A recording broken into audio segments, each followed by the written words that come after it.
Mi difunto esposo compró una casa para que viviéramos nuestra vejez en paz uno al lado del otro. Pero cuando él falleció, mi propia hija apareció con su marido diciendo: «Salga de aquí. Todo esto es mío. Considérelo como mi herencia». La miré a los ojos y me quedé callada, pero esa misma noche, ella aprendió la peor lección de su vida. Me llamo Celina. Tengo 68 años y acabo de enterrar al amor de mi vida. Pablo era todo para mí.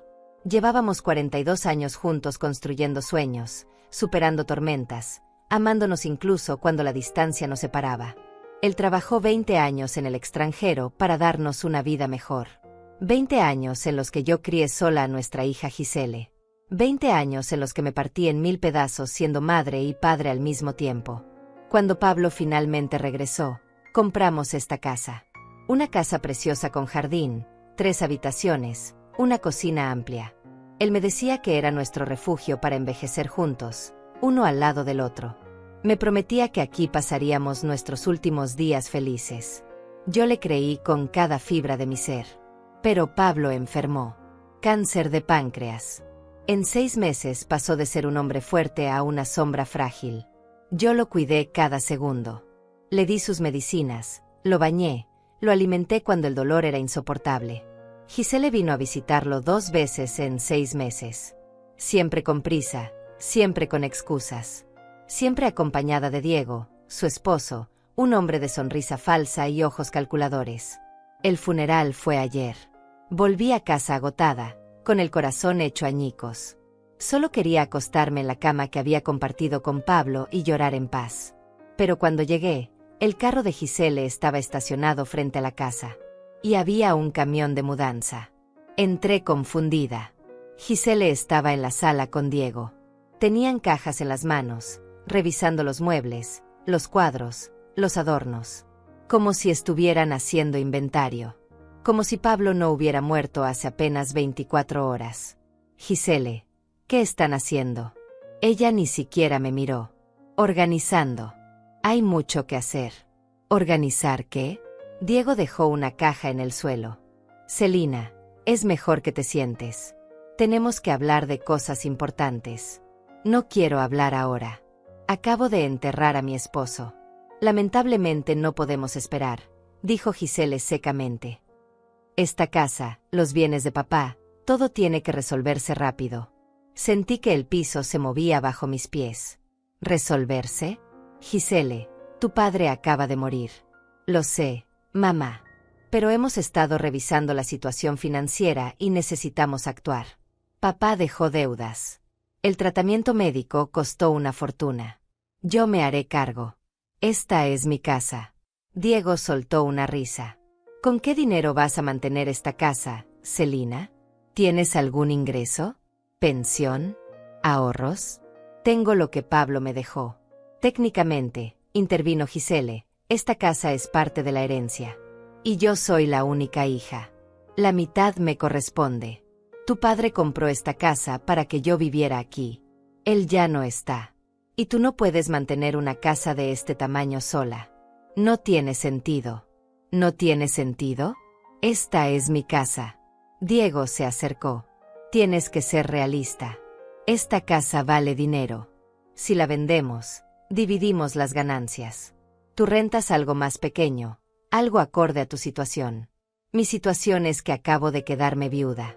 Por eso estamos aquí, dijo Gisele. Para ayudarte a tomar decisiones inteligentes. No necesito su ayuda. Necesito que se vayan. El rostro de Gisele se endureció. No vamos a irnos. Esta casa va a venderse. Con tu cooperación o sin ella. No pueden hacer eso. Esta casa está a mi nombre. Diego y Gisele intercambiaron una mirada que me heló la sangre. Eso lo veremos, dijo Diego. Tenemos un abogado revisando los documentos. Vamos a encontrar la forma. ¿Así llaman a robarme mi casa? No estamos robando nada, respondió Gisele. Estamos reclamando lo que nos corresponde. Papá trabajó toda su vida. Yo también tengo derecho. Tuviste todo. Universidad, carro, enganche de tu departamento.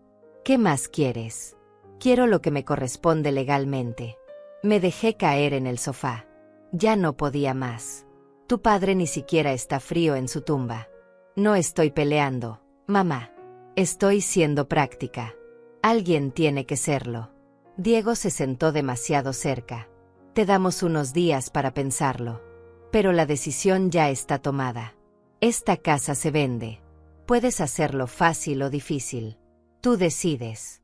Váyanse de mi casa. Es nuestra casa, corrigió Gisele. Acostúmbrate a la idea. Al día siguiente volvieron. Tocaron la puerta a las 8 de la mañana. Yo apenas había dormido, con los ojos hinchados de tanto llorar. Abrí y ahí estaban. Con más cajas, con un tasador de propiedades. Buenos días, mamá. Te presentamos al señor Méndez. Va a evaluar la casa. ¿Evaluar? No han perdido tiempo. El tiempo es dinero, Celina, dijo Diego entrando sin permiso. El tasador comenzó a recorrer la casa, tomando fotos, midiendo espacios, haciendo anotaciones. Gisele lo seguía como si fuera la dueña. Diego revisaba papeles en la mesa del comedor. Esta propiedad puede venderse en $300,000 fácilmente, dijo el tasador. Está en excelente ubicación. Perfecto, respondió Gisele. Eso nos da 150,000 a cada una. Yo no voy a vender. Mamá, no seas terca. $150,000 es mucho dinero. Puedes rentar algo bonito y te sobra para vivir años. No quiero rentar. Quiero mi casa. Diego cerró la carpeta que tenía en las manos. Celina, seamos honestos. Tú no tienes cómo mantener esto. No trabajas, no tienes pensión, no tienes nada. ¿De qué vas a vivir? Pablo me dejó ahorros. ¿Cuánto? $10,000? ¿20,000? Eso se acaba en un año con los gastos de esta casa. Eso no es su problema. Sí es nuestro problema, dijo Gisele alzando la voz. Porque cuando se te acabe el dinero, vas a venir a pedirnos ayuda. Y no vamos a poder dártela porque Diego y yo también tenemos gastos. Nunca les he pedido nada. Pero lo harás. Y preferimos resolver esto ahora que esperar a que te quedes en la calle. El tasador se aclaró la garganta, incómodo. Bueno, yo ya terminé. Les envío el reporte completo mañana. Cuando se fue, Gisele se plantó frente a mí. Escúchame bien, mamá. Esto no es negociable. Vamos a vender esta casa. Si cooperas, todo será más fácil. Si no cooperas, buscaremos la forma legal de hacerlo de todas formas. Tú decides si quieres salir de esto con dignidad o peleando. ¿Dignidad? ¿Me hablas de dignidad cuando quieres echarme de mi propia casa? Te estoy ofreciendo una solución justa. Justo sería que respetaras la voluntad de tu padre. La voluntad de mi padre era que yo estuviera bien. Y para estar bien, necesito mi parte de la herencia. Diego se puso de pie. Celina, firma los papeles. Vende la casa. Toma tu dinero y busca algo más apropiado para ti. No compliques las cosas. Salgan de aquí. Volveremos mañana con el abogado, dijo Gisele. Y será mejor que para entonces hayas entrado en razón. Se fueron dejándome temblando de rabia e impotencia. Me senté en la cocina, mirando las paredes que Pablo y yo habíamos pintado juntos. Los platos que habíamos comprado juntos. La mesa donde habíamos desayunado 1000 mañanas. Todo estaba lleno de él. Y ahora querían arrebatármelo. Esa noche no pude dormir. Caminé por toda la casa tocando cada objeto, cada recuerdo. Me detuve frente a la fotografía de nuestra boda. Pablo sonreía con ese traje gris que tanto le gustaba. Yo llevaba un vestido sencillo de encaje blanco. Éramos tan jóvenes, tan llenos de sueños. Nunca imaginamos que terminaríamos así, que nuestra hija intentaría destruir todo lo que habíamos construido. Abrí el cajón del escritorio de Pablo. Ahí estaban todos sus documentos importantes. Los guardaba en carpetas perfectamente organizadas. Siempre fue meticuloso con eso. Comencé a revisarlos uno por uno. Facturas, recibos, certificados. Y entonces encontré algo. Una carpeta gruesa con una etiqueta que decía, Casa, documentos legales. La abrí con manos temblorosas. Dentro había escrituras, comprobantes de pago, certificados. Y una carta. Una carta escrita de puño y letra de Pablo, dirigida a mí. Comenzaba así: mi querida Celina, si estás leyendo esto es porque ya no estoy contigo. Perdóname por dejarte sola, pero quiero que sepas que pensé en todo para protegerte. Mis ojos se llenaron de lágrimas mientras seguía leyendo. Pablo había dejado todo perfectamente arreglado. La casa estaba completamente a mi nombre. Él la había puesto solo bajo mi nombre desde el principio. No había herencia que dividir. No había nada que Gisele pudiera reclamar. Además, había dejado instrucciones claras con el abogado. Si alguien intentaba quitarme la casa, había consecuencias legales inmediatas. Pero eso no era todo. Pablo también había dejado dinero. Una cantidad considerable en una cuenta de ahorros que solo yo podía tocar. Y una póliza de seguro de vida por $200,000. Todo a mi nombre. Todo para asegurar que yo estuviera bien. Cerré la carpeta y la abracé contra mi pecho. Pablo me había protegido incluso desde la tumba. Él sabía. De alguna forma, él sabía que esto podía pasar. Y se aseguró de que yo tuviera las armas necesarias para defenderme. A la mañana siguiente llegaron temprano. Eran las 9 cuando escuché los golpes en la puerta. Gisele, Diego y un hombre que no conocía. Un tipo de traje caro con un maletín de cuero. Buenos días, mamá. Él es el licenciado Ramírez, nuestro abogado. El hombre me extendió la mano. Yo no la tomé. Señora Celina, encantado. Vengo a explicarle la situación legal de la propiedad. No hay nada que explicar. Esta casa es mía. Bueno, eso es precisamente lo que necesitamos aclarar, dijo acomodándose los lentes. Su esposo falleció sin testamento claro sobre la distribución de bienes. Eso significa que todo entra en proceso de sucesión. Mi esposo dejó todo muy claro. Diego soltó una risa burlona. Claro. Celina, no tienes idea de cómo funcionan estas cosas. Por eso trajimos al licenciado. El abogado sacó unos documentos de su maletín. Mire, señora. La ley establece que los bienes gananciales durante el matrimonio se dividen entre cónyuge e hijos. Esta casa se compró durante su matrimonio, por lo tanto es un bien ganancial. Esta casa está a mi nombre. Eso no importa, intervino Gisele. Si se compró durante el matrimonio, es de ambos. Y como hija única, me corresponde la mitad de lo que era de papá. Ustedes no saben de lo que hablan. Los que no saben son ustedes, dijo el licenciado con tono condescendiente. He revisado casos similares y créame, esto termina siempre de la misma forma. División equitativa de bienes. Diego se cruzó de brazos. Entonces, ¿qué va a hacer, Celina? ¿Vamos a tribunales y gastas lo poco que tienes en abogados? ¿O aceptas el acuerdo que te ofrecemos y todos salimos ganando? ¿Qué acuerdo? Gisele sonrió. Esa sonrisa falsa que había perfeccionado con los años. Muy simple. Vendes la casa, te quedas con $120,000. Yo me quedo con $180,000. Es justo considerando que yo soy más joven y tengo más gastos. ¿Justo? ¿Me quieres robar $60,000 y lo llamas justo? No es robo, mamá. Es compensación. Yo te cuidaré cuando seas más vieja. Necesito ese dinero extra para poder hacerlo. No necesito que me cuides. Necesito que me dejes en paz. El licenciado guardó sus papeles. Señora Celina, le recomiendo que lo piense bien. Si esto llega a tribunales, los costos legales pueden consumir gran parte del valor de la propiedad. Nadie sale ganando en esos casos. Excepto los abogados como usted.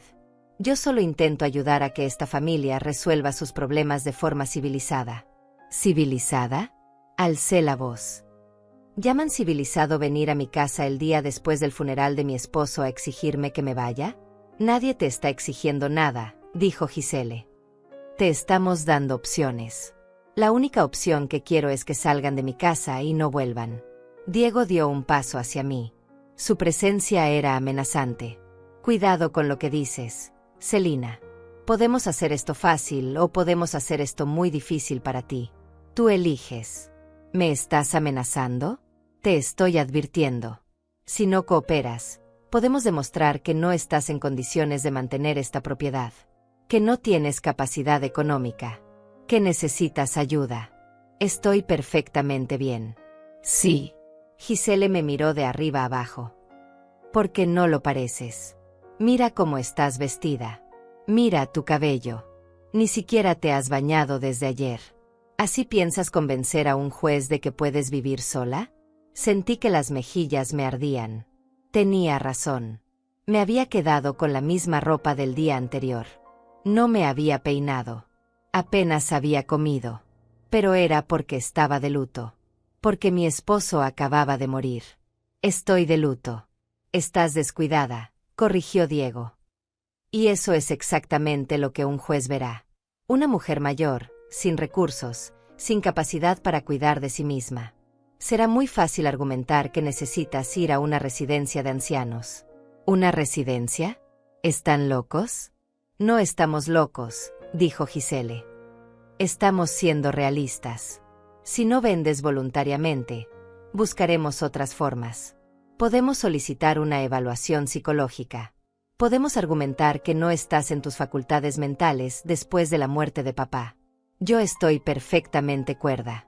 Eso lo determinará un médico. Y cuando determine que estás deprimida, inestable, incapaz de tomar decisiones racionales, el juez me dará la tutela. Y entonces yo decidiré qué hacer con esta casa. Me quedé sin aire. No podía creer lo que estaba escuchando. Mi propia hija amenazándome con declararme incapaz. Mi propia hija dispuesta a encerrarme en un asilo para quedarse con mi casa. No pueden hacer eso. Claro que podemos, dijo el licenciado. Tengo experiencia en casos de tutela. Es un proceso sencillo cuando hay evidencia de que la persona no puede cuidar de sí misma. Yo puedo cuidar de mí misma. Las apariencias dicen lo contrario, insistió Gisele. Mira esta casa. Está desordenada. Hay platos sucios en la cocina. La ropa de papá sigue en el closet. No has limpiado nada. No has cocinado. Apenas has salido de la cama. Acabo de enterrar a mi esposo. Y eso es comprensible, dijo el abogado con falsa compasión. Por eso mismo, quizás no es el mejor momento para que tome decisiones importantes. Quizás necesita ayuda profesional. Diego sacó su teléfono y comenzó a tomar fotos de la sala, de la cocina, del desorden que había dejado acumular en los últimos días. ¿Qué estás haciendo? Documentando. Por si necesitamos demostrar algo en el futuro. Sal de mi casa. No es tu casa, dijo Gisele. Es nuestra casa. Y tenemos derecho a estar aquí. No tienen ningún derecho. Tenemos todos los derechos. Somos familia. El licenciado cerró su maletín. Señora Celina, le voy a dejar mi tarjeta. Piénselo bien. Tiene una semana para decidir. Después de eso, iniciaremos los procedimientos legales correspondientes. Dejó la tarjeta sobre la mesa y salieron los tres. Gisele se detuvo en la puerta. Mamá, no tiene que ser así. Solo firma los papeles, vende la casa y todos seguimos con nuestras vidas. ¿Por qué complicar las cosas? Porque esta casa es lo único que me queda de tu padre. Papá ya no está. Y aferrarte a esta casa no lo va a traer de vuelta. Tienes que aprender a soltar. ¿Soltar? ¿Así le llamas a robarme? Le llamo ser práctica. Le llamo pensar en el futuro. Tu futuro, mi futuro. El dinero de esta casa no serviría a las dos. A ti te serviría. A mí me dejaría sin hogar. No seas dramática. Con $120,000 puedes rentar algo lindo por años. No quiero rentar. Quiero mi casa. Gisele suspiró con exasperación. Eres imposible. Siempre has sido terca. Por eso papá se fue a trabajar lejos. Para escapar de ti. Esas palabras me golpearon más fuerte que cualquier insulto. Sentí que algo se rompía dentro de mí. Tu padre se fue para darnos una vida mejor. Para que tú pudieras estudiar. Para que tuvieras todo. Mi padre se fue porque no soportaba vivir contigo. Me lo dijo una vez cuando yo era adolescente. Dijo que te amaba pero que era sofocante. Eso es mentira. ¿Mentira? ¿Por qué crees que nunca regresó antes?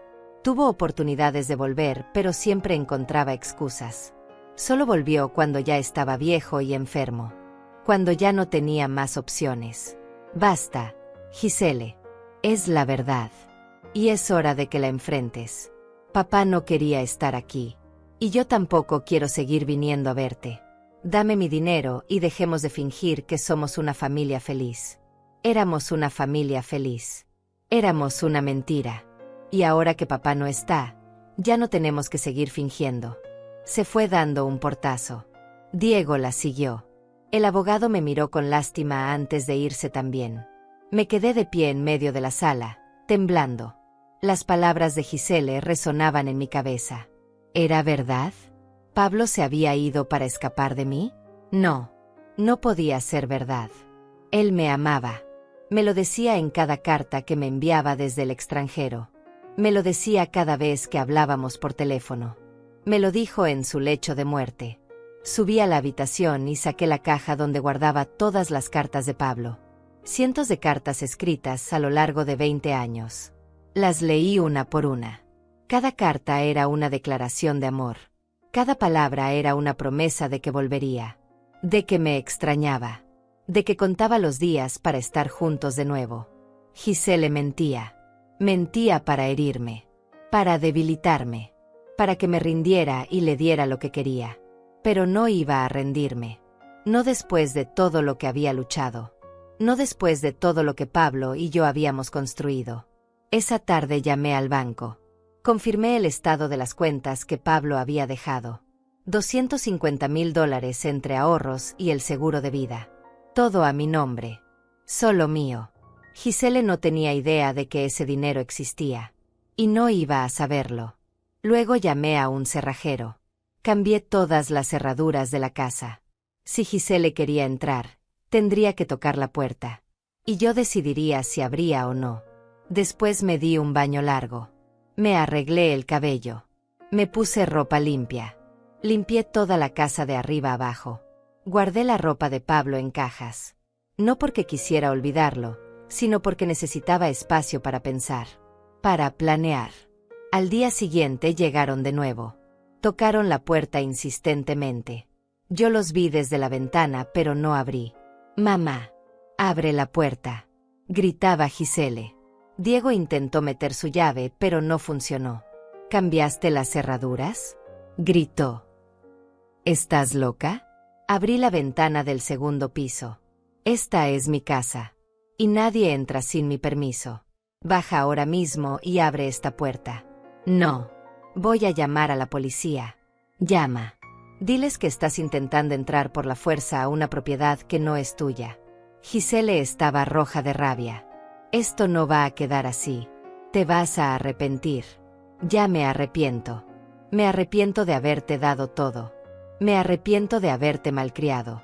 Me arrepiento de no haber visto antes quién eras realmente. Eres una vieja amargada. Y tú eres una hija ingrata.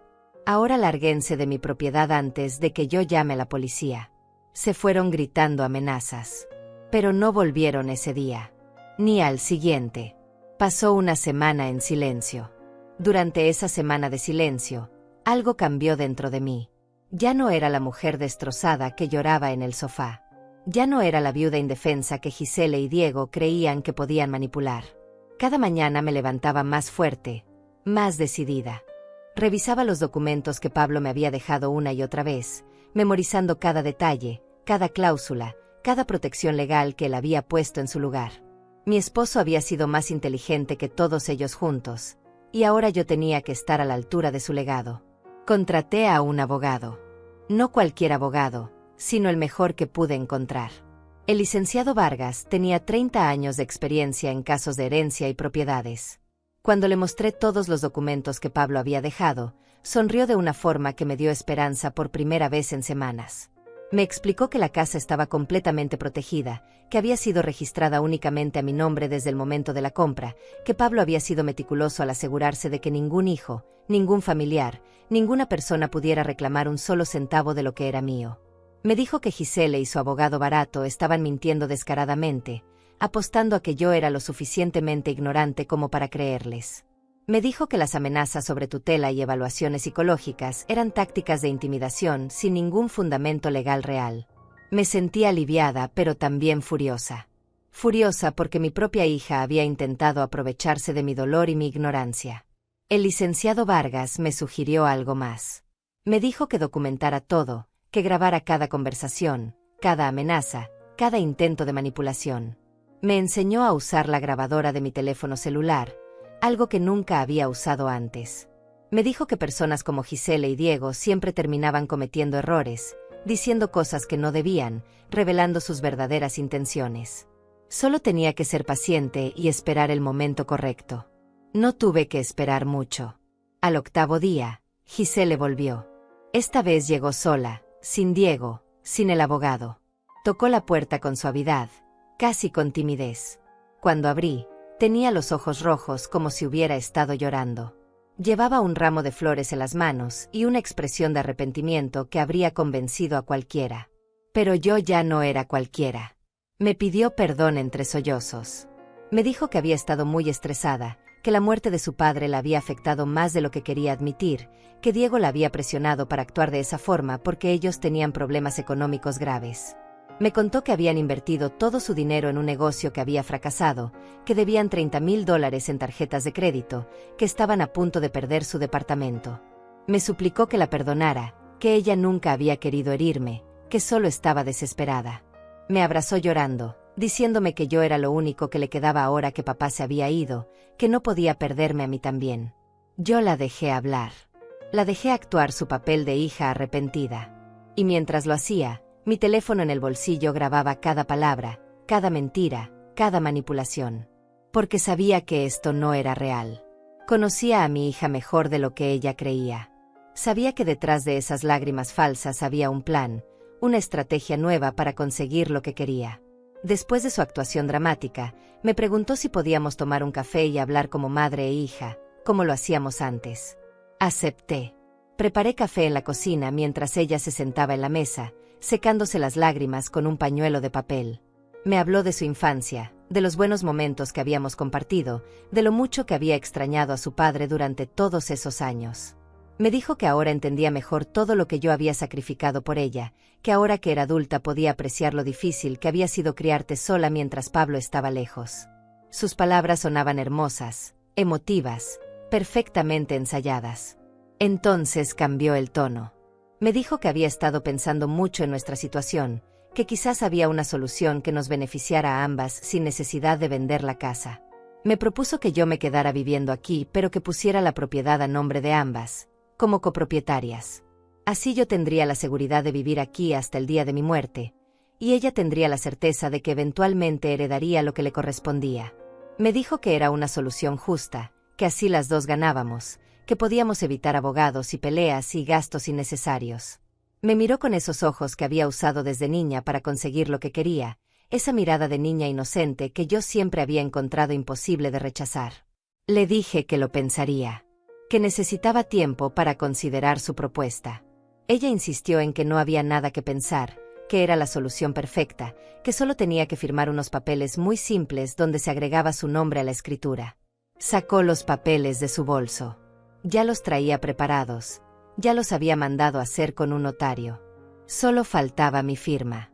Me presionó sutilmente, diciéndome que si realmente la amaba, si realmente quería que fuéramos una familia otra vez, firmaría en ese momento y todo volvería a estar bien entre nosotras. La miré fijamente y le dije que no iba a firmar nada sin que mi propio abogado revisara esos documentos primero. Su expresión cambió inmediatamente. La tristeza desapareció de sus ojos, reemplazada por algo frío y calculador. Me preguntó desde cuando yo tenía abogado, quién me había metido esas ideas en la cabeza, si alguien me estaba manipulando en contra de ella. Le respondí que nadie me manipulaba, que simplemente había decidido proteger lo que era mío, lo que tu padre había trabajado toda su vida para darme. Giselle se puso de pie bruscamente, tirando la silla hacia atrás. Me dijo que yo estaba cometiendo un error enorme, que ella había venido con buenas intenciones y yo las estaba rechazando por desconfianza y amargura. Me acusó de no querer su felicidad, de ser egoísta, de aferrarme a una casa que era demasiado grande para mí solo por terquedad. Me dijo que yo no iba a vivir para siempre, que en unos años estaría muerta y entonces qué sentido tenía negarle ahora lo que de todas formas sería suyo después.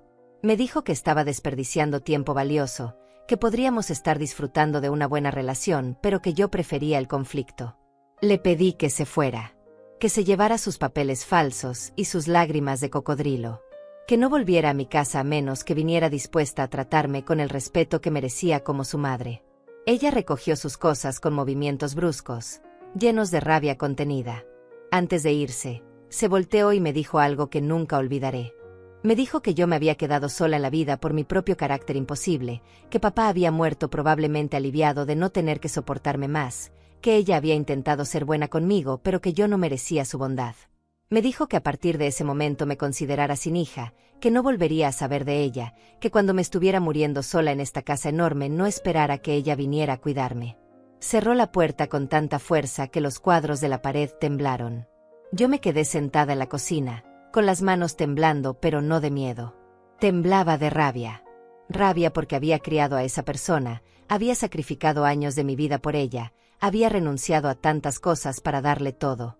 Y así me pagaba. Con mentiras, manipulación, amenazas disfrazadas de preocupación. Saqué mi teléfono y detuve la grabación. Tenía más de 40 minutos de audio. 40 minutos donde Giselle admitía sus problemas económicos, donde intentaba manipularme emocionalmente, donde me presionaba para firmar documentos sin revisión legal, donde finalmente mostraba su verdadera cara llena de resentimiento y crueldad. Se lo envié inmediatamente al licenciado Vargas. Él me respondió una hora después diciéndome que era evidencia invaluable, que demostraba claramente el patrón de manipulación y las intenciones reales detrás de todas sus acciones. Los siguientes días fueron tranquilos. Demasiado tranquilos. Giselle no volvió, no llamó, no envió mensajes. Yo aproveché ese tiempo para arreglar mi vida. Fui al banco y transferí todo el dinero de las cuentas que Pablo había dejado a una nueva cuenta solo a mi nombre, con protecciones adicionales que el gerente me recomendó. Contraté a una contadora para que organizara mis finanzas y me explicara exactamente cuánto dinero tenía y cómo podía administrarlo para vivir cómodamente el resto de mi vida. La respuesta me sorprendió gratamente. Con $250,000 bien invertidos, podía vivir sin preocupaciones hasta los 90 años, incluso permitiéndome algunos lujos. También fui a una inmobiliaria, no para vender mi casa, sino para entender cuánto valía realmente. El agente me dijo que en el mercado actual podía venderse por $350,000, no los 300,000 que el tasador de Giselle había mencionado. $50,000 de diferencia que seguramente mi querida hija había planeado embolsarse sin que yo me diera cuenta. Cada día descubría una nueva capa de su traición, una nueva mentira, una nueva forma en que había intentado robarme. Comencé a salir más, a caminar por el vecindario, a visitar el parque donde Pablo y yo solíamos ir los domingos. Conocí a otras mujeres de mi edad, viudas como yo, que se reunían todas las tardes para tomar té y conversar. Me recibieron con los brazos abiertos, con historias similares de hijos ingratos y familias complicadas. Me di cuenta de que no estaba sola, de que mi situación no era única. Muchas de ellas habían pasado por lo mismo o peor. Y todas me dieron el mismo consejo: no cedas, no te dejes pisotear, protege lo que es tuyo porque nadie más lo hará. Una tarde, mientras tomaba té con mis nuevas amigas en el parque, recibí una llamada de un número desconocido. Dudé en contestar, pero algo me dijo que debía hacerlo. Era Diego. Su voz sonaba tensa, fingidamente amable, con ese tono que usan los vendedores cuando intentan convencerte de algo que no necesitas. Me dijo que necesitábamos hablar como adultos racionales, que toda esta situación se había salido de control por culpa de los malentendidos y las emociones desbordadas. Me propuso que nos reuniéramos en un café neutral, sin abogados, sin presiones, solo para encontrar una solución que funcionara para todos. Me aseguró que Giselle estaba muy arrepentida de cómo habían sucedido las cosas, que ella realmente me amaba, pero que el estrés la había hecho actuar de formas que no representaban su verdadero corazón. Le dije que lo pensaría y colgué. Inmediatamente llamé al licenciado Vargas para contarle. Él se rió con sarcasmo y me dijo que era exactamente lo que esperaba, que personas como ellos siempre intentaban una última jugada antes de rendirse o de escalar el conflicto. Me sugirió que aceptara la reunión, pero que la grabara completamente, que los dejara hablar todo lo que quisieran, que no firmara absolutamente nada sin importar cuánto me presionaran. Me dijo que fuera acompañada de alguien, preferiblemente alguien que pudiera servir como testigo si la situación se ponía difícil. Llamé a Diego de vuelta y acepté reunirme con ellos. Propuse un café cerca de mi casa, un lugar público donde yo me sentía segura. Llegué acompañada de Lorena, una de mis nuevas amigas del parque, una mujer de 65 años que había sido abogada antes de retirarse y que inmediatamente se ofreció a acompañarme cuando le conté mi situación. Ella se sentó en una mesa cercana, lo suficientemente lejos para darme privacidad, pero lo suficientemente cerca para intervenir si algo salía mal.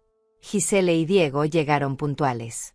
Ella lucía diferente, más cuidada que la última vez que la había visto. Llevaba un vestido elegante, maquillaje perfecto, el cabello arreglado en un peinado sofisticado. Diego vestía traje y corbata, como si vinieran de una reunión de negocios importante. Se sentaron frente a mí con sonrisas cordiales, como si los últimos meses de pesadilla no hubieran sucedido. Diego ordenó café para los tres sin siquiera preguntarme qué quería tomar, un pequeño gesto de control que no pasó desapercibido. La conversación comenzó con trivialidades. Me preguntaron cómo estaba, si había estado comiendo bien, si necesitaba ayuda con algo en la casa. Yo respondía con monosílabos, esperando que llegaran al punto real de la reunión. Finalmente, después de 15 minutos de teatro incómodo, Diego se aclaró la garganta y comenzó con su discurso preparado. Me dijo que habían estado reflexionando mucho sobre toda la situación, que se habían dado cuenta de que habían manejado las cosas mal desde el principio, que el dolor por la muerte de Pablo los había hecho actuar de formas que ahora lamentaban profundamente. Gisele tomó mi mano sobre la mesa, apretándola con una intensidad que pretendía transmitir sinceridad, pero que solo me transmitía desesperación.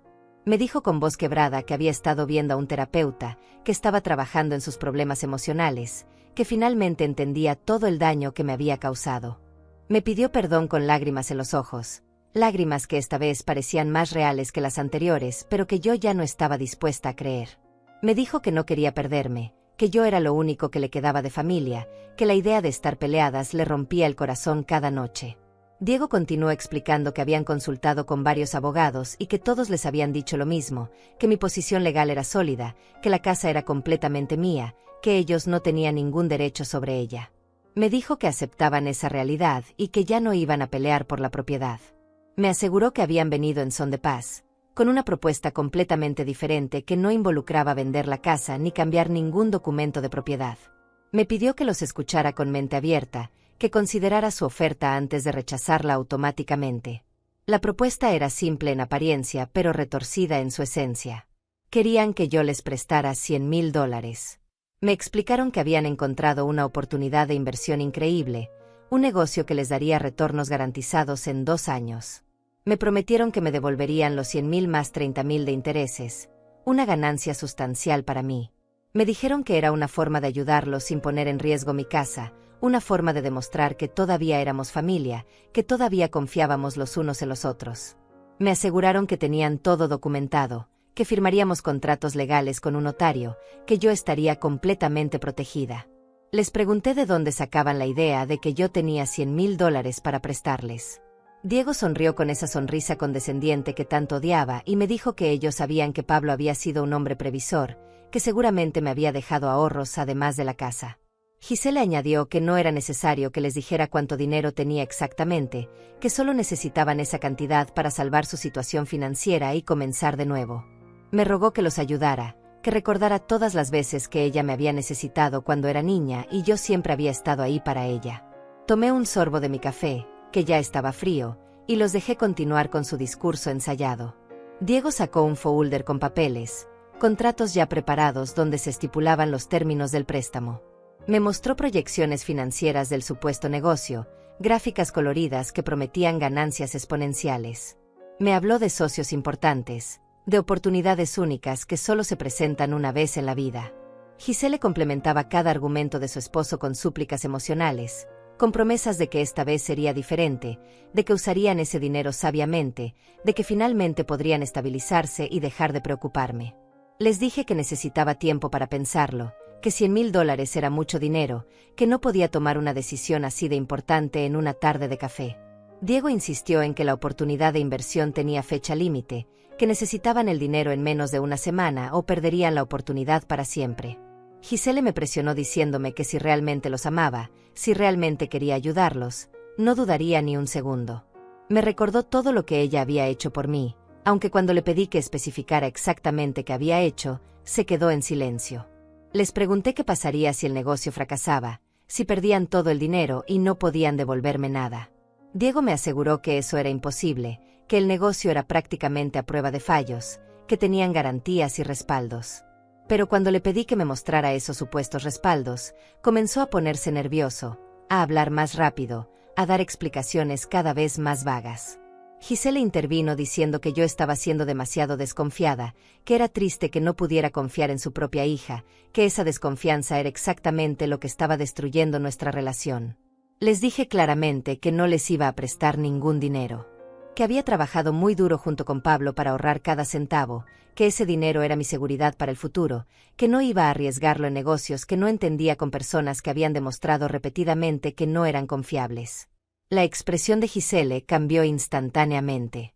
La máscara de hija arrepentida cayó y apareció nuevamente la mujer fría y calculadora que había intentado robarme mi casa. Me dijo que yo era una egoísta, que tenía más dinero del que necesitaría en lo que me quedaba de vida y aún así me negaba a ayudar a mi propia hija. Me acusó de haberla traído al mundo solo para abandonarla emocionalmente, de haberla criado sin amor verdadero, de siempre haber puesto a Pablo por encima de ella. Me dijo que todo el dinero que yo tenía debería ser suyo porque ella había sufrido una infancia sin padre por culpa de las decisiones que Pablo y yo habíamos tomado. Me culpó por su situación financiera actual, diciendo que si yo le hubiera enseñado mejores valores en lugar de mimarla tanto, ella no estaría en esta posición desesperada. Diego se unió al ataque. Me dijo que yo estaba cometiendo un error que lamentaría, que ellos habían venido con buenas intenciones, pero que yo las estaba rechazando por mezquindad.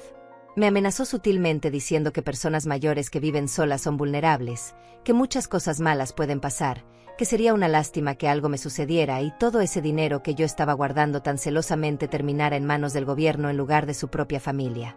Me puse de pie. Les dije que esta conversación había terminado, que me retiraba antes de que dijeran algo de lo que realmente se arrepintieran. Giselle también se levantó, acercándose demasiado a mí, invadiendo mi espacio con agresividad. Me dijo con voz baja pero llena de veneno que yo me iba a morir sola y amargada, que cuando estuviera en mi lecho de muerte no habría nadie sosteniéndome la mano, que mi último pensamiento sería el arrepentimiento por haber destruido la relación con mi única hija por dinero. Lorena se acercó en ese momento, colocándose entre Giselle y yo. Le dijo a mi hija con voz firme que diera un paso atrás, que dejara de acosar a su madre, que su comportamiento era inaceptable. Giselle la miró con desprecio y le preguntó quién diablos era ella para meterse en asuntos familiares. Lorena se identificó como mi abogada, una pequeña mentira que dijo con tanta autoridad que Giselle y Diego se quedaron momentáneamente sin palabras. Les informó que toda la conversación había sido grabada, que sus amenazas habían sido documentadas, que si continuaban acosándome tomaríamos acciones legales inmediatas. Diego intentó quitarle importancia diciendo que no habían amenazado a nadie, que solo era una conversación entre familia. Lorena sacó su teléfono y comenzó a reproducir la grabación, específicamente la parte donde Diego mencionaba que cosas malas podían pasarme si vivía sola. La cara de Diego palideció cuando escuchó sus propias palabras reproducidas en voz alta en medio del café, con otras personas volteando a mirar qué estaba sucediendo. Salimos del café dejándolos sentados con sus contratos inútiles y sus planes deshechos. Lorena me acompañó de regreso a casa mientras yo intentaba calmar el temblor de mis manos. No era miedo lo que sentía, era una mezcla extraña de liberación y tristeza profunda. Liberación porque finalmente había visto con total claridad quién era mi hija realmente, sin ningún velo de esperanza o negación. Tristeza porque una parte de mí todavía recordaba a la niña pequeña que solía abrazarme y decirme que yo era la mejor mamá del mundo. Esa niña ya no existía, si es que alguna vez había existido realmente. Lorena se quedó conmigo esa tarde. Preparamos té y nos sentamos en la sala mientras ella revisaba todas las grabaciones que yo había acumulado durante las últimas semanas. Me explicó que tenía evidencia más que suficiente para obtener una orden de restricción si yo lo deseaba, que las amenazas veladas de Diego junto con el patrón de acoso documentado eran motivo suficiente para acción legal. Me preguntó si quería proceder con eso o si prefería esperar a ver qué hacían ellos a continuación. Le dije que quería esperar, que todavía tenía una pequeña esperanza de que dejaran de molestarme por voluntad propia, aunque ambas sabíamos que eso era improbable. Durante los siguientes días me dediqué a fortalecer mi posición. Contraté a una empresa de seguridad para instalar cámaras alrededor de mi casa, en la entrada, en el jardín, en la puerta trasera. Si Giselle o Diego intentaban algo, quedaría grabado. También actualicé mi testamento con el licenciado Vargas, dejando todo muy claro sobre a quién iría mi herencia cuando yo muriera.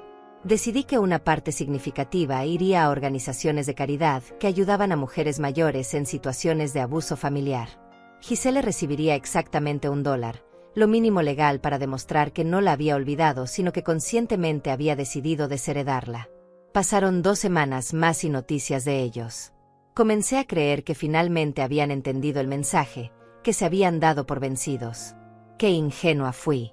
Una tarde, mientras regresaba del supermercado, encontré a Diego esperándome en la entrada de mi casa. Estaba solo, sin Giselle. Su aspecto era diferente al de nuestro último encuentro.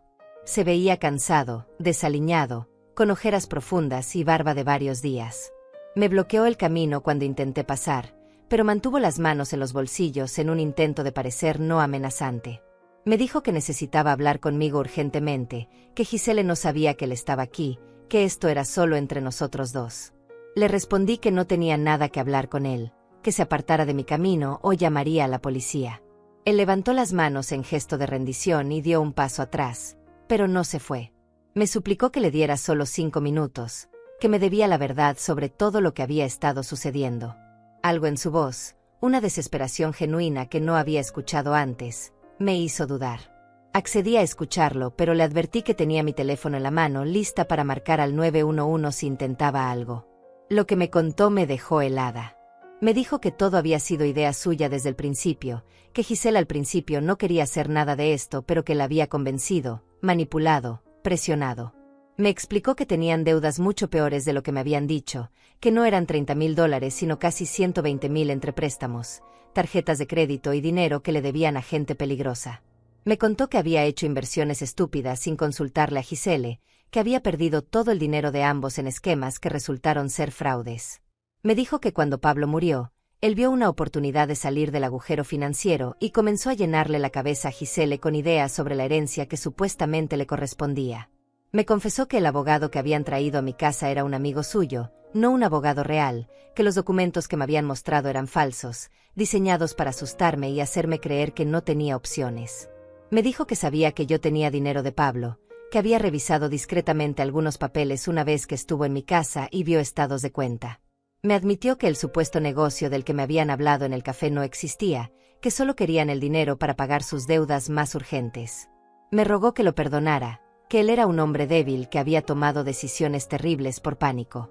Le pregunté por qué me estaba contando todo esto ahora, qué esperaba ganar con esta confesión tardía.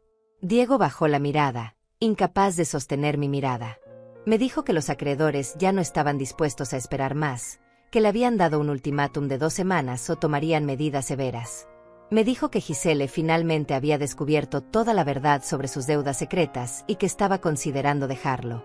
Me dijo que si ella lo dejaba, él lo perdería todo, que ella era lo único bueno en su vida y que no podía soportar la idea de perderla por su propia estupidez.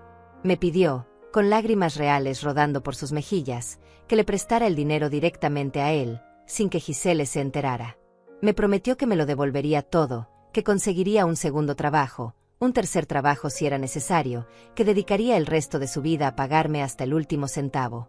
Me suplicó que pensara en Giselle, que si yo realmente la amaba no dejaría que su matrimonio se destruyera por culpa de las deudas que él había creado. Me dijo que si yo lo ayudaba ahora, él se aseguraría de que Giselle nunca más me molestara, que la convencería de dejarme en paz, de respetar mis decisiones. Lo miré en silencio por un largo momento. Parte de mí sentía lástima por este hombre destrozado frente a mí, este hombre que había cavado su propia tumba financiera y ahora estaba desesperado por salir. Pero una parte más grande de mí, la parte que había madurado y fortalecido durante estas semanas de conflicto, solo sentía desprecio. Le dije que no le daría ni un solo centavo, que sus problemas eran consecuencia de sus propias acciones y que tendría que enfrentarlos como adulto. Le dije que él había arrastrado a mi hija a este desastre, que había convertido su codicia en el motor que destruyó nuestra relación. Le dije que no me importaba si Giselle lo dejaba o no, que esa era decisión de ella, pero que yo no iba a rescatarlo de las consecuencias de sus mentiras.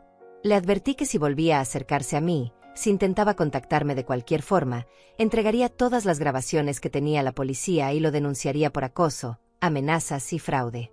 Diego se derrumbó completamente. Se arrodilló en la entrada de mi casa suplicando, llorando sin control, aferrándose a mi brazo con desesperación. Me rogó una y otra vez que reconsiderara, que no lo dejara hundirse, que pensara en mi propia hija que sufriría las consecuencias. Tuve que amenazar seriamente con llamar a la policía para que finalmente me soltara y se alejara. Lo vi irse caminando con los hombros caídos, derrotado, destruido. Entré a mi casa y cerré la puerta con llave, dejé caer las bolsas del supermercado en el piso y me senté en las escaleras. No lloré. Ya no me quedaban lágrimas para esta situación. Solo me senté ahí, respirando profundo, procesando todo lo que acababa de escuchar. Si lo que Diego me había dicho era verdad, entonces Giselle había sido manipulada hasta cierto punto. Pero eso no la excusaba completamente. Ella había elegido creerle a él sobre mí. Ella había elegido amenazarme, insultarme, intentar despojarme de mi hogar. Esa noche no pude dormir. Me quedé despierta pensando en todo lo que Diego me había confesado, preguntándome cuánto era verdad y cuánto era otra manipulación desesperada. A las 3 de la mañana, mi teléfono sonó. Era Giselle. Su voz sonaba diferente, rota, vulnerable de una manera que no había escuchado en años. Me dijo que Diego había llegado a casa borracho, llorando, confesando todo lo que me había dicho y más. Me contó que ella no había sabido sobre las deudas reales hasta hace 2 días, que Diego le había estado mintiendo durante meses sobre la gravedad de su situación financiera. Me dijo que se sentía traicionada, usada, manipulada por el hombre en quien había confiado ciegamente. Me pidió perdón con una sinceridad que atravesó todas mis defensas. Me explicó que al principio ella realmente creía que tenía derecho a parte de la herencia, que Diego la había convencido de que yo estaba siendo egoísta al quedarme con todo. Me contó que cada vez que ella dudaba o quería retroceder, él la presionaba diciéndole que yo tenía más que suficiente dinero y que era mi deber como madre ayudarla. Me dijo que cuando finalmente descubrió la verdad completa sobre las deudas y las mentiras, se dio cuenta de que había destruido nuestra relación por un hombre que no valía la pena. Le pregunté qué esperaba de mí ahora, después de todo el daño que me había causado. Giselle guardó silencio por un momento largo antes de responder. Me dijo que no esperaba nada, que no me estaba pidiendo dinero ni ayuda ni siquiera perdón. Solo quería que supiera que finalmente entendía lo que había hecho, que había estado ciega y que ahora veía claramente el monstruo en el que se había convertido. Me dijo que iba a dejar a Diego, que ya había hablado con un abogado de divorcios, que no quería pasar ni un día más con alguien que la había usado para intentar robarle a su propia madre. Parte de mí quería creerle. Parte de mí quería correr hacia ella y abrazarla como cuando era niña y tenía pesadillas. Pero la parte más fuerte de mí, la que había aprendido a protegerse durante estos meses terribles, se mantuvo firme.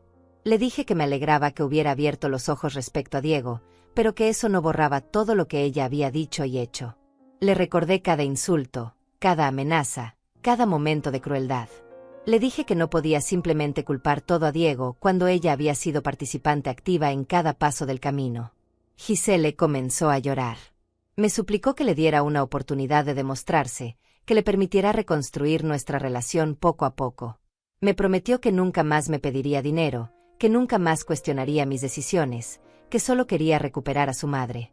Me dijo que estaba sola, asustada, sin saber qué hacer con su vida.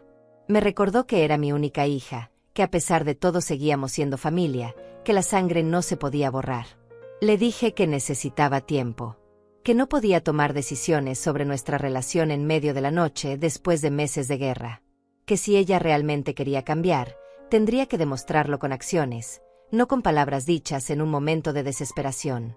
Le sugerí que buscara ayuda profesional, que trabajara en sus propios problemas antes de intentar arreglar lo nuestro. Le dije que me comunicaría con ella cuando estuviera lista, si es que alguna vez estaba lista. Giselle aceptó entre sollozos. Me dijo que entendía, que respetaría mi espacio, que esperaría todo el tiempo que fuera necesario. Colgamos, y yo me quedé mirando el teléfono en la oscuridad de mi habitación. No sabía si sentirme aliviada o más confundida. Había pasado semanas construyendo muros alrededor de mi corazón, convenciéndome de que mi hija estaba perdida para mí.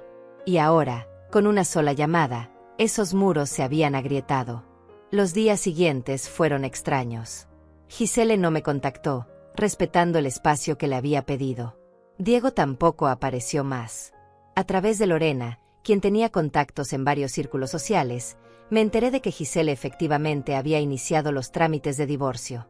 También supe que Diego había tenido que declararse en bancarrota, que había perdido su trabajo después de que sus problemas financieros se hicieron públicos.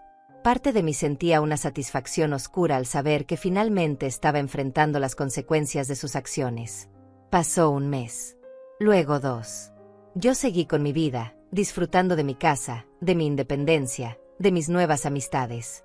Viajé a la playa por una semana, algo que Pablo y yo siempre habíamos querido hacer, pero nunca tuvimos tiempo. Tomé clases de pintura en el centro comunitario. Comencé a hacer voluntariado en un refugio para mujeres víctimas de violencia doméstica, compartiendo mi historia para ayudar a otras que estaban pasando por situaciones difíciles con sus familias. Una tarde, mientras regresaba del refugio, encontré un sobre en mi buzón. No tenía remitente, solo mi nombre escrito con la letra de Gisele. Dentro había una carta larga, escrita a mano. La leí sentada en mi porche, con el sol de la tarde calentando mi rostro. Gisele me contaba cómo había estado, los progresos que estaba haciendo en terapia, las cosas que estaba aprendiendo sobre sí misma.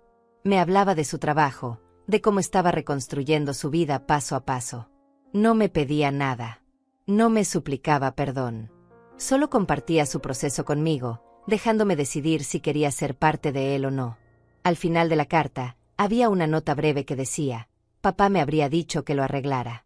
Que no dejara que el orgullo destruyera lo único que realmente importa. Estoy intentándolo, mamá. A mi manera, estoy intentándolo. Doblé la carta y la guardé en el bolsillo de mi suéter. No estaba lista para responder todavía. Quizás nunca estaría lista. Pero por primera vez en meses, sentí algo diferente al enojo o al dolor cuando pensaba en mi hija. Sentí una pequeña chispa de algo que podría convertirse en esperanza, si yo se lo permitía.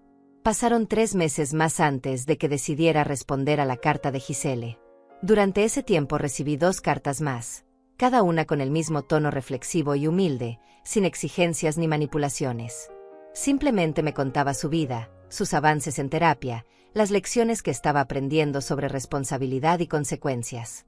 En la tercera carta me confesó algo que me rompió el corazón de una manera diferente. Me contó que su terapeuta le había ayudado a recordar cosas de su infancia que había bloqueado, momentos en los que yo realmente había estado ahí para ella de maneras que ella había olvidado o minimizado. Me escribió sobre la vez que me quedé despierta toda la noche cuando tuvo neumonía a los 7 años, sobre cómo trabajé en 2 empleos durante un año para pagarle el viaje de graduación que tanto quería, sobre las innumerables veces que sacrifiqué mis propias necesidades por las suyas. Decidí que era momento de dar el primer paso hacia una posible reconciliación, pero lo haría a mi manera y en mis términos. Le envié una carta breve invitándola a tomar café en un lugar público, el mismo parque donde yo me reunía con mis amigas.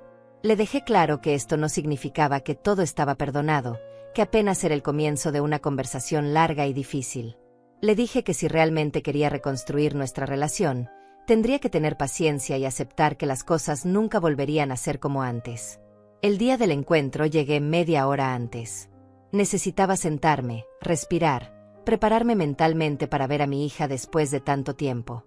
Cuando finalmente la vi caminando hacia mí, casi no la reconocí. Había perdido peso, no del tipo saludable, sino del tipo que viene del estrés y la preocupación constante.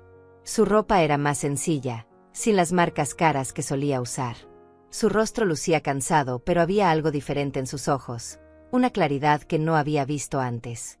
Se sentó frente a mí sin intentar abrazarme, respetando el espacio físico y emocional que yo necesitaba. Me agradeció por aceptar verla, me dijo que no daba por sentado esta oportunidad.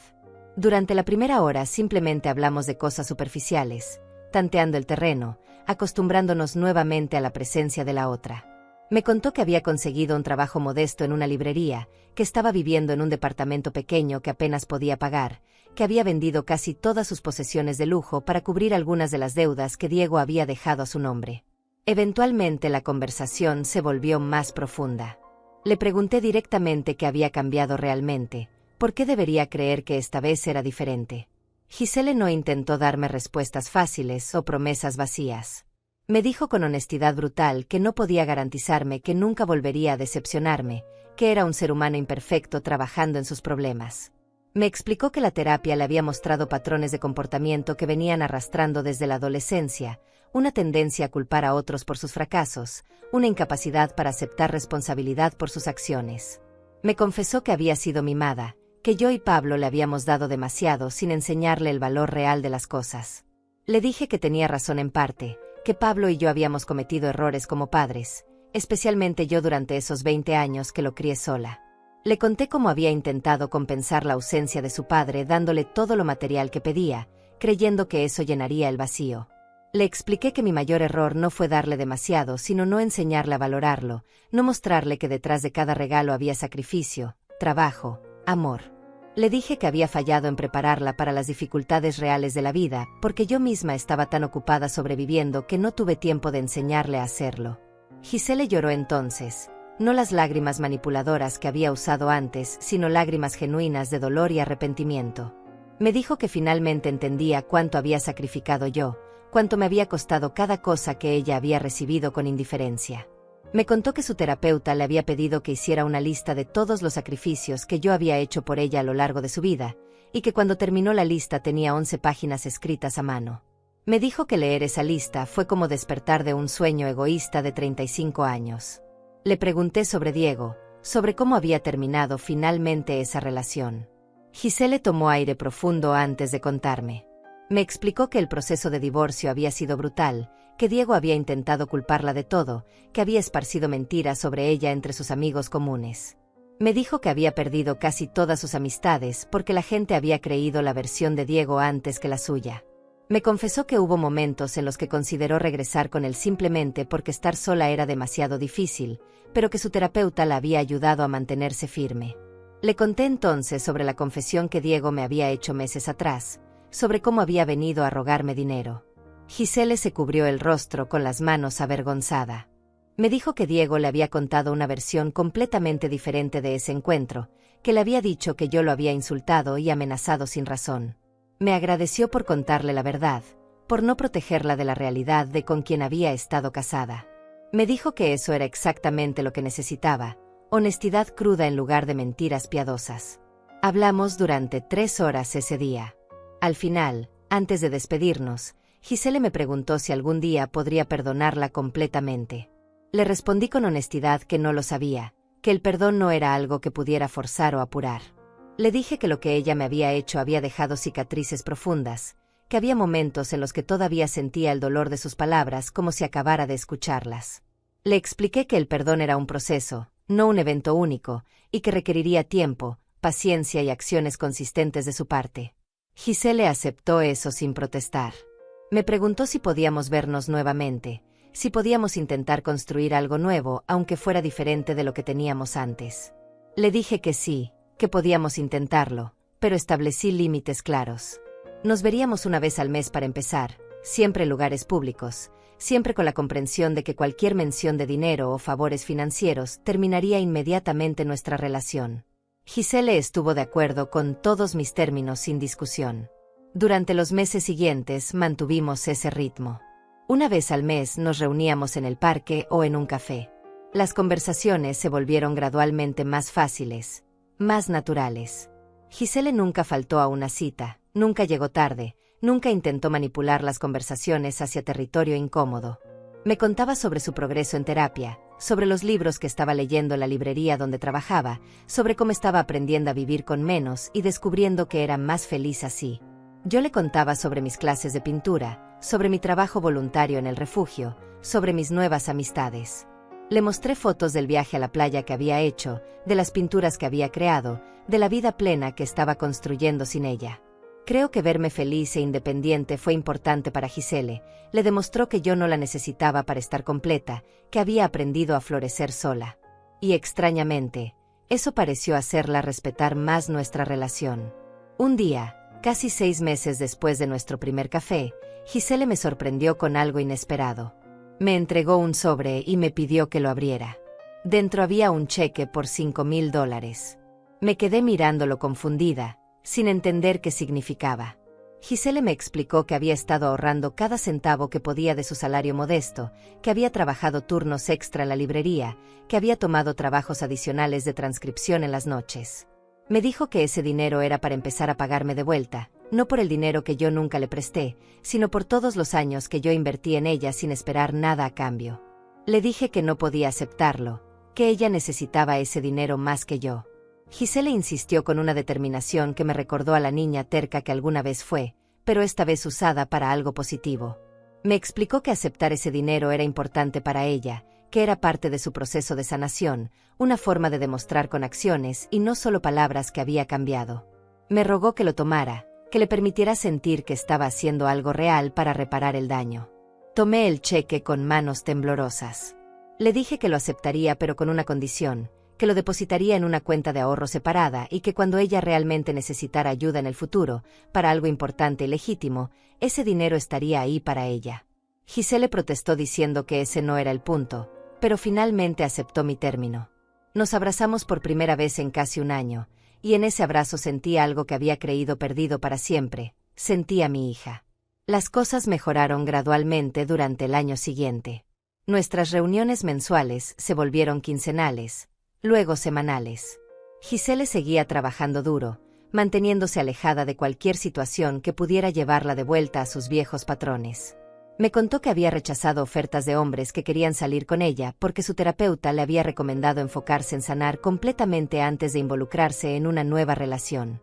Me impresionó su disciplina, su compromiso real con cambiar su vida. Un día recibí una llamada inesperada del licenciado Vargas.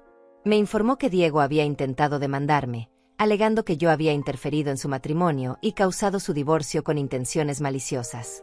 El abogado me explicó que la demanda era completamente absurda, sin ningún fundamento legal, que probablemente sería desestimada inmediatamente. Pero aún así tenía que responder formalmente y presentarme ante el juez para una audiencia preliminar. Me aseguró que no había nada de qué preocuparse, que teníamos todas las grabaciones y evidencia documentada de su comportamiento amenazante. Le conté a Giselle sobre la demanda en nuestra siguiente reunión. Esperaba que se molestara, que se pusiera a la defensiva sobre su exesposo. En cambio, se puso furiosa de una manera que me sorprendió gratamente. Me dijo que ella testificaría en mi favor si era necesario, que contaría toda la verdad sobre cómo Diego la había manipulado para atacarme, sobre todas las mentiras que él había construido. Me ofreció entregarle al licenciado Vargas documentos que ella había guardado, correos electrónicos y mensajes de texto donde Diego planeaba específicamente cómo manipularla para conseguir dinero de mí. La audiencia fue 3 semanas después. Giselle apareció ese día sin que yo se lo pidiera, vestida profesionalmente, con una carpeta llena de documentos organizados. Cuando Diego la vio en la sala del tribunal sentada a mi lado, su rostro palideció.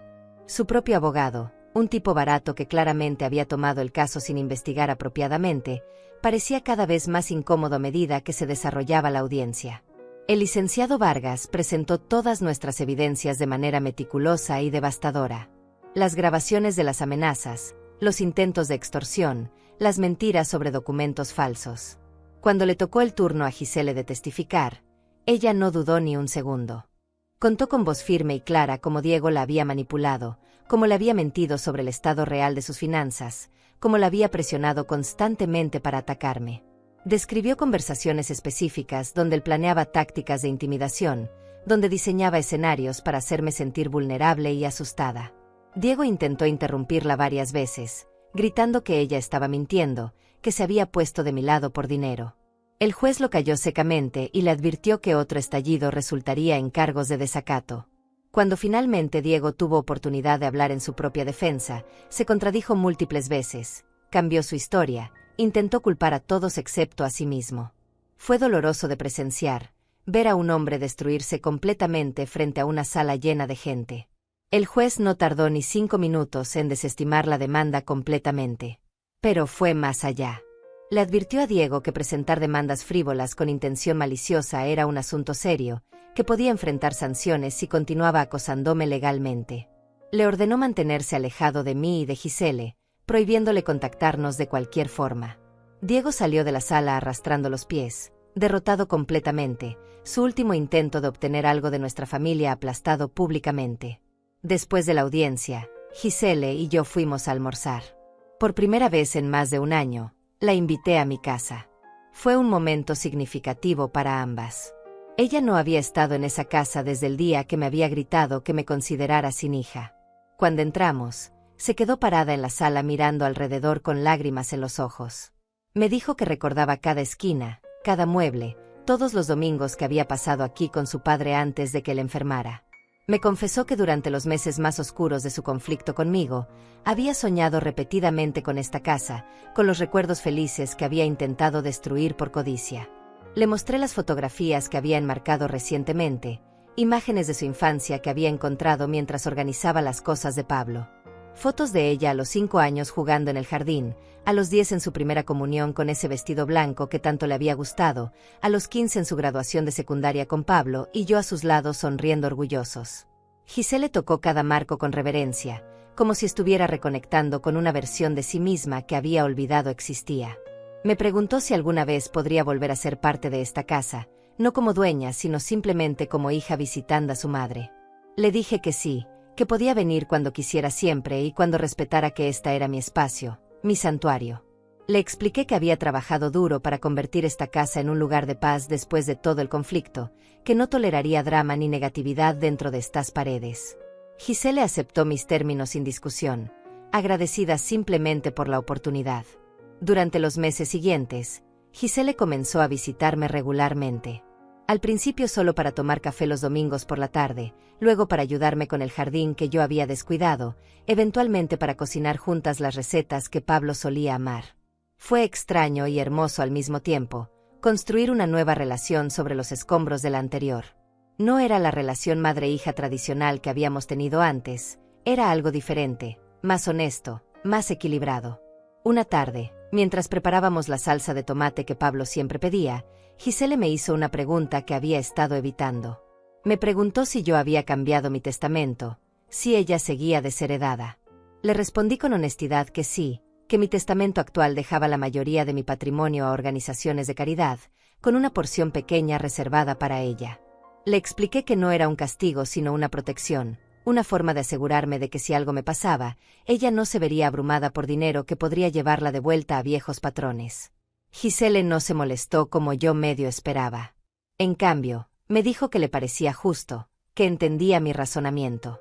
Me confesó que su terapeuta le había ayudado a entender que gran parte de sus problemas venían de nunca haber tenido que trabajar realmente por nada, de siempre tener una red de seguridad que la protegía de las consecuencias. Me dijo que prefería ganarse mi confianza de vuelta lentamente, con acciones consistentes durante años si era necesario, que recibir una herencia grande que no había hecho nada para merecer. Le conté entonces sobre la cuenta de ahorros donde había depositado su cheque de $5,000, que había crecido a casi 8,000 con los intereses y algunas contribuciones adicionales que yo había hecho. Le expliqué que esa cuenta era suya, que podía acceder a ella cuando realmente la necesitara. Giselle se sorprendió y me preguntó por qué había estado añadiendo dinero a su cuenta. Le dije simplemente que porque ella había demostrado durante más de un año que estaba comprometida con su cambio, que se había ganado mi confianza gradualmente, y que yo quería apoyar ese progreso. Lloramos juntas esa tarde en la cocina. No eran lágrimas de tristeza sino de alivio, de sanación, de una conexión que habíamos creído perdida para siempre pero que estaba renaciendo lentamente. Giselle me abrazó y me susurró que sentía cada día del año pasado, cada palabra hiriente que había dicho, cada momento en que había elegido el dinero sobre nuestra relación. Me dijo que dedicaría el resto de su vida a demostrarme que valía la pena darle esta segunda oportunidad. Le dije que ya lo estaba haciendo. Que cada domingo que aparecía, cada vez que respetaba mis límites, cada decisión sabia que tomaba sobre su propia vida, ya estaba demostrándolo. Le recordé que el cambio real no sucede de la noche a la mañana, que es un proceso continuo de decisiones correctas repetidas una y otra vez hasta que se vuelve naturaleza. Le dije que estaba orgullosa de ella, algo que no había podido decir honestamente en años. Esa noche, después de que Giselle se fue, me senté en el porche con una taza de té mirando las estrellas. Pensé en Pablo, en cómo habría manejado él toda esta situación. Probablemente con más paciencia que yo, con su naturaleza tranquila y su capacidad de ver lo mejor en la gente. Pero también supe que él estaría orgulloso de cómo me había defendido, de cómo no había permitido que me despojaran de mi dignidad o mi hogar. Le hablé en voz alta a las estrellas, contándole sobre la audiencia, sobre la reconciliación lenta con Giselle, sobre cómo su legado no era solo la casa sino la fuerza que me había dado para protegerla. Han pasado 2 años desde el funeral de Pablo. 2 años desde que mi hija intentó robarme mi casa y mi dignidad. 2 años de dolor, aprendizaje, pérdida y renacimiento. Esta casa que Pablo compró para nuestra vejez se ha convertido en algo más de lo que él imaginó. No es solo un refugio para mí, Se ha transformado en un símbolo de resistencia, de la fuerza que no sabía que tenía hasta que me vi obligada a encontrarla. Giselle sigue viniendo todos los domingos sin falta. Hace 6 meses consiguió un ascenso en la librería, ahora es la gerente de la sucursal. Me cuenta con orgullo sobre los empleados que supervisa, sobre las decisiones que toma, sobre cómo está construyendo una carrera real basada en su propio esfuerzo. Ha ahorrado suficiente dinero para mudarse a un departamento mejor, uno con una habitación extra que decoró pensando en que yo pudiera quedarme cuando la visitara. Todavía no he dormido allí, pero aprecio el gesto, la forma en que está construyendo un espacio donde yo sea bienvenida. Su relación con el dinero ha cambiado completamente. Me sorprende cuando sale con cupones de descuento, cuando busca ofertas, cuando piensa 2 veces antes de hacer una compra. Me contó hace poco que cada vez que siente la tentación de gastar dinero que no necesita gastar, se pregunta cuántas horas tendría que trabajar para recuperarlo. Me dijo que esa perspectiva cambió todo para ella, que finalmente entiende el valor real del dinero porque ahora lo gana con su propio sudor. Yo también he cambiado. La mujer frágil y destrozada que lloraba en este sofá hace 2 años ya no existe. He descubierto una versión de mí misma que nunca conocí durante mi matrimonio, una mujer independiente que puede tomar decisiones difíciles, que puede defender sus límites sin culpa, que puede construir una vida plena sin depender emocionalmente de nadie. Amo esta versión de mí misma de una forma que nunca pensé posible. Mi trabajo voluntario en el refugio se ha expandido. Ahora coordino un programa completo para mujeres mayores que enfrentan abuso financiero de sus familias. Comparto mi historia abiertamente, sin vergüenza, porque he aprendido que mi experiencia puede ayudar a otras. He visto a docenas de mujeres encontrar su propia fuerza después de escuchar cómo encontré la mía. Cada vez que una de ellas me abraza llorando y me agradece por darle el valor de defenderse, siento que todo lo que pasé tuvo un propósito mayor. Lorena sigue siendo mi mejor amiga. Nos vemos casi todos los días. Tomamos té en mi jardín o caminamos por el parque. Me presentó a su hijo Daniel hace 1 año, un hombre de 70 años viudo como yo. Hemos salido a cenar algunas veces, vamos al cine ocasionalmente, compartimos conversaciones largas sobre nuestras vidas. No es romance, al menos no todavía, pero es compañía agradable. Pablo siempre me dijo que si algo le pasaba, no quería que me quedara sola y amargada el resto de mi vida. Creo que estaría contento de saber que estoy abierta a nuevas conexiones, nuevas posibilidades. El mes pasado hice algo que nunca imaginé hacer. Llamé a Giselle y le pedí que viniera a la casa para una conversación importante. Cuando llegó, lucía nerviosa como si pensara que había hecho algo malo y yo iba a alejarla nuevamente. La senté en la sala y le mostré documentos que había preparado con el licenciado Vargas. Había actualizado mi testamento nuevamente. Ahora Giselle heredará esta casa cuando yo muera, junto con la mitad de mis ahorros. La otra mitad todavía irá a las organizaciones de caridad que tanto significan para mí. Giselle se quedó en silencio mirando los papeles durante largo rato. Cuando finalmente habló, su voz temblaba. Me preguntó por qué, después de todo lo que había pasado, yo estaba dispuesta a dejarle tanto. Le expliqué que durante estos 2 años ella había demostrado un cambio genuino y sostenido, que había probado que el dinero ya no la controlaba, que había aprendido a valorar las relaciones por encima de las posesiones. Le dije que confiaba en que si esta casa llegaba a ser suya algún día, la cuidaría con el respeto que merece, que honraría la memoria de su padre en estas paredes. Le dejé claro que esto no borraba el pasado, que las cicatrices de lo que ella hizo siempre estarían ahí de alguna forma. Pero también le dije que había aprendido algo importante durante estos años de conflicto y reconciliación. Había aprendido que las personas pueden cambiar si realmente quieren, que el arrepentimiento genuino se demuestra con acciones consistentes a lo largo del tiempo, que el perdón no significa olvidar sino elegir no dejar que el pasado envene el futuro. Giselle lloró abrazándome. Me agradeció no solo por la herencia sino por la segunda oportunidad, por no rendirme con ella incluso cuando habría sido más fácil cortar todos los lazos permanentemente. Me prometió que nunca olvidaría las lecciones aprendidas durante estos años difíciles, que si algún día esta casa fuera suya, la convertiría en un lugar donde otras mujeres pudieran encontrar refugio y fuerza como yo lo hice. Hace una semana organizamos una pequeña ceremonia en el jardín. Plantamos un rosal en memoria de Pablo, un rosal amarillo que era su color favorito. Invité a mis amigas del parque, a Lorena y su hijo Daniel, a algunas de las mujeres del refugio que se han vuelto importantes en mi vida. Giselle preparó la comida, usando las recetas de Pablo que habíamos estado cocinando juntas durante meses. Fue una tarde hermosa llena de risas, historias, conexión humana genuina. Mientras observaba a Gisele sirviendo comida y conversando amablemente con mis amigas, sentí algo que no había sentido en años. Sentí esperanza real sobre nuestro futuro juntas. No la esperanza ingenua que tenía antes, cuando creía que el amor familiar era incondicional y eterno sin importar qué, sino una esperanza más madura, más realista, basada en evidencia concreta de cambio y crecimiento. Esa noche, después de que todos se fueron, Gisele se quedó ayudándome a limpiar. Trabajamos juntas en silencio cómodo, lavando platos, guardando sillas, barriendo el jardín. Antes de irse, se detuvo en la puerta y me miró con una expresión que era mezcla de gratitud y determinación. Me dijo que sabía que nunca podría devolver completamente todo lo que me había quitado durante aquellos meses horribles, que algunas heridas eran demasiado profundas para sanar completamente. Pero me prometió que pasaría el resto de su vida intentándolo, siendo la hija que yo siempre merecí tener. Le respondí algo que había estado pensando durante semanas. Le dije que no necesitaba que pasara su vida compensándome, que esa no era una forma saludable de vivir para ninguna de las dos.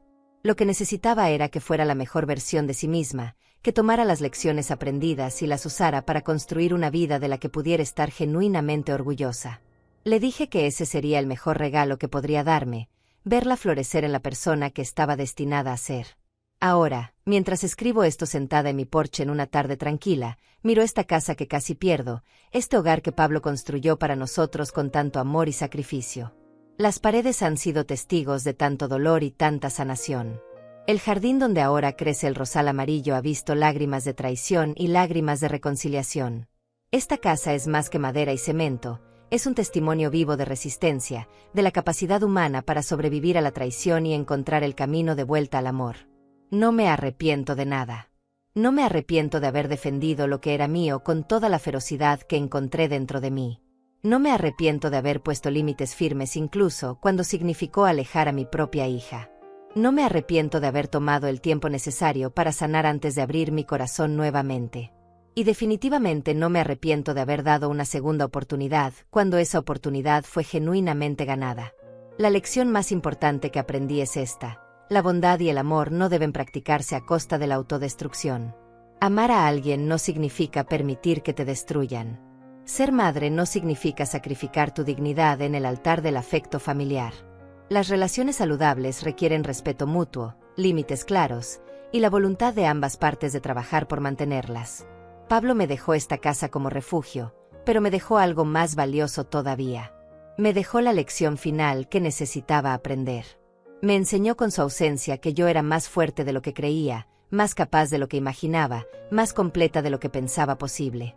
Me mostró que el verdadero legado no es lo material que dejamos, sino la fortaleza que inspiramos en otros para defenderse y valorarse.